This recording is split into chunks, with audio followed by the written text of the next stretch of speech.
Now it's time to review the global developments with our special guest. I'm currently joined by Orhan Amashev, international law expert, who will be analyzing the most important global events. Welcome, Orhan. We're glad to have you with us. So one of the memorable events on this week was the press conference of President Ilham Aliyev, which lasted for almost 4 hours, and we answered 50 questions on different languages. So how do you think, what's the significance of this press conference in international war? Well, our president's performance was absolutely brilliant, but I wasn't very surprised because if you remember, during the 44-day war, he gave about 30 interviews, and those interviews, during those interviews, he was asked lots of provocative questions, and he dealt with them with absolute brilliance. So I wasn't very surprised. I think one of the things which I've noticed, and everybody I suppose noticed, is his linguistic capabilities. Being able to respond to questions in 4 different languages is something very noteworthy. I've never seen any other politician displaying the same kind of linguistic skills. But as I said, I wasn't particularly surprised. 44-day war was the moment of truth for our country, and it was a moment of truth for our president. So I think that his linguistic brilliance is a fine example of Azerbaijan's inner qualities. And also, another thing which was very interesting in my understanding, his ability to explain complicated affairs, complicated subjects in a very simple language, because he was being asked questions, lots of journalists from 40 different countries, and asking specific questions, dealing with a wide variety of matters, was a very, very difficult task. And I think that he has risen to the occasion. Another thing which which were provocative. Yes. Some of them were. There's one question by Iranian journalists which was based on the false facts, and the president didn't lose his temper. He simply asked for clarification and then explained his answer in the most brilliant way. So it was very, very impressive indeed. And also there were questions asked about Azerbaijan's legal position, about certain things which have been discussed in international politics, about the peacekeeping forces, for example. He reiterated essential things which are vital for Azerbaijan's stance. Peacekeeping forces, their mandate is restricted to 5 years, and only if Azerbaijan wants, they will stay there.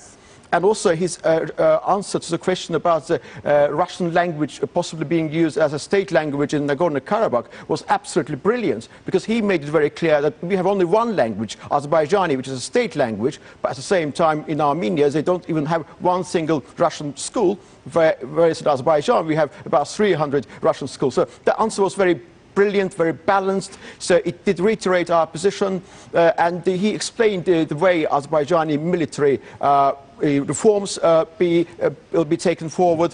So he said that in 2 separate occasions, I believe, he mentioned that Azerbaijani army will be based on the Turkish model, which was, I think, important message. His point about peacekeeping forces was also interesting, because he made it very clear that, yes, there are certain misunderstandings, yeah, there are certain concerns, but in principle, we are happy. I think it was a very, very clear message, and I think that all his answers were very, very good. And during this press conference, the head of our state also touched on some topic where he highlighted the illegal use by some international companies of our national resources. Yes, during the 30-year occupation, when Azerbaijan was not able to effectively control those territories, Nagorno-Karabakh and 7 adjacent territories, unfortunately, certain opportunistic individuals and companies made the best use of this illegal occupation by means of exploiting and earning money. This is a very interesting thing. I think President's reiteration of this point was absolutely essential, because he reiterated our position that there's a lost income. So Azerbaijan lost money because it's our territory, it's within the jurisdiction of Azerbaijan, and naturally what happened was very illegal. So also, I was quite impressed by the way he responded to the question about the compensation, because it's a very complicated affair. As we know, now the essential thing for Azerbaijan is to estimate and evaluate the extent of the damage.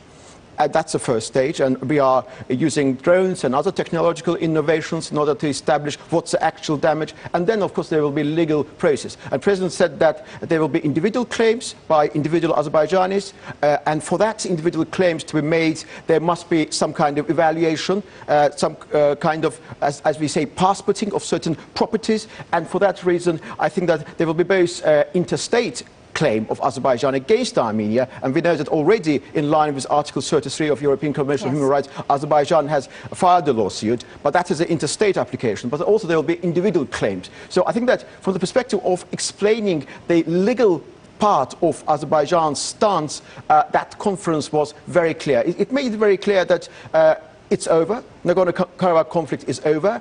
Any attempt to take a revenge will be punished in the most unrepentant manner, and for that reason I think it was a good message to the people of Azerbaijan. It was a very wise message to the world community and to Armenians as well. Thank you, Orhan. That was all for the week. Thank you for being with us, and see you next Sunday.